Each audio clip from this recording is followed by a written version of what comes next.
अतुल ने खूब मेहनत की और शमिता के साथ मिलकर कुछ ही महीनों में कई प्रोजेक्ट्स हासिल किए, जिनकी बदौलत जल्दी ही शमिता ने पूरी कंपनी को टेक ओवर कर लिया। अतुल, तुमने जो मेरे लिए किया है उसका एहसान मैं कभी नहीं चुका सकती। Thank you so much Atul. No ma'am, मैंने जो भी किया वो मेरा काम था। अच्छा, तो इसका मतलब तुम ये सब मेरे लिए नहीं कर रहे थे? फिर मैंने जो हमेशा तुम्हारी आंखों में देखा वो क्या झूठ था? जी मैम, आप क्या बोल रही हैं? मैं कुछ समझा नहीं। अतुल की आवाज में घबराहट थी, मानो शमिता ने उसकी चोरी पकड़ ली थी। फिर शमिता ने बड़े ही प्यार से उससे कहा, ओ अतुल, अब कुछ भी छिपाने की जरूरत नहीं। सच तो ये है कि मैं भी तुम्हें पसंद करती हूँ, शायद तब से जब से तुम्हें पहली बार देखा था। लेकिन हमारा मेल नहीं हो सकता मैम, हम चाहें तो भी नहीं।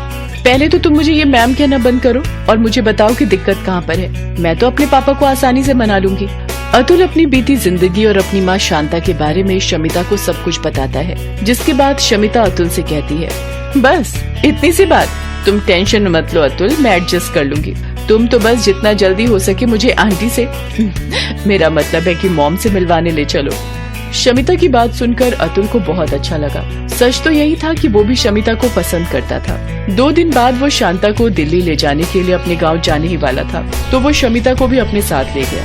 शमिता को देखते ही शांता सब कुछ समझ गई। माँ, ये शमिता है, वैसे तो मेरी बॉस है, लेकिन बस तू चुप रह। आओ बेटी, ये तुम्हारा ही घर है। नो मॉम, हमारा घर तो दिल्ली में होगा, जहाँ हम तीनों साथ में रहेंगे। दिल्ली की सबसे बेस्ट सोसाइटी में 4 BHK लिया है पापा ने मेरे लिए, मतलब हम सब के लिए। आप तो बस जल्दी से हमारे साथ चलिए।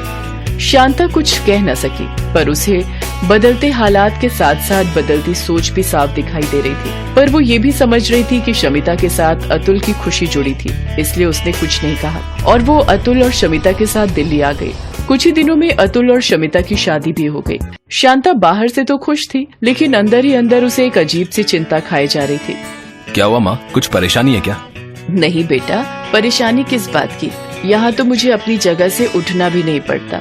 सारे काम मेरे सोचने से पहले ही हो जाते हैं। बस अब डर लग रहा है कि कहीं इस सब की आदत ना पड़ जाए मुझे। आदत नहीं है तो डाल लीजिए मॉम, अब तो सब कुछ ऐसे ही होगा।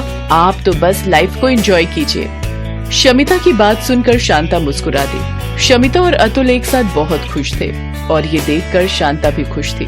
लेकिन ये सब ज्यादा दिनों तक नहीं चला। ओह गॉड, ये क्या है? इतना ऑयल मॉम, आप क्यों करती हैं ये सब? कुक्स हैं तो सही, आप आराम कीजिए ना। माफ करना बेटी, असल में मेरी आदत है ना, अतुल सामने हो तो उसे अपने हाथों से खाना बनाकर खिलाने का मन करता है। मॉम, आप कब तक इन फालतू बातों में उलझी रहेंगी? बुरा मत मानिएगा, पर सच तो ये है कि इतना ऑयली खाना खाकर अतुल की और मेरी फिजिक खराब हो जाएगी।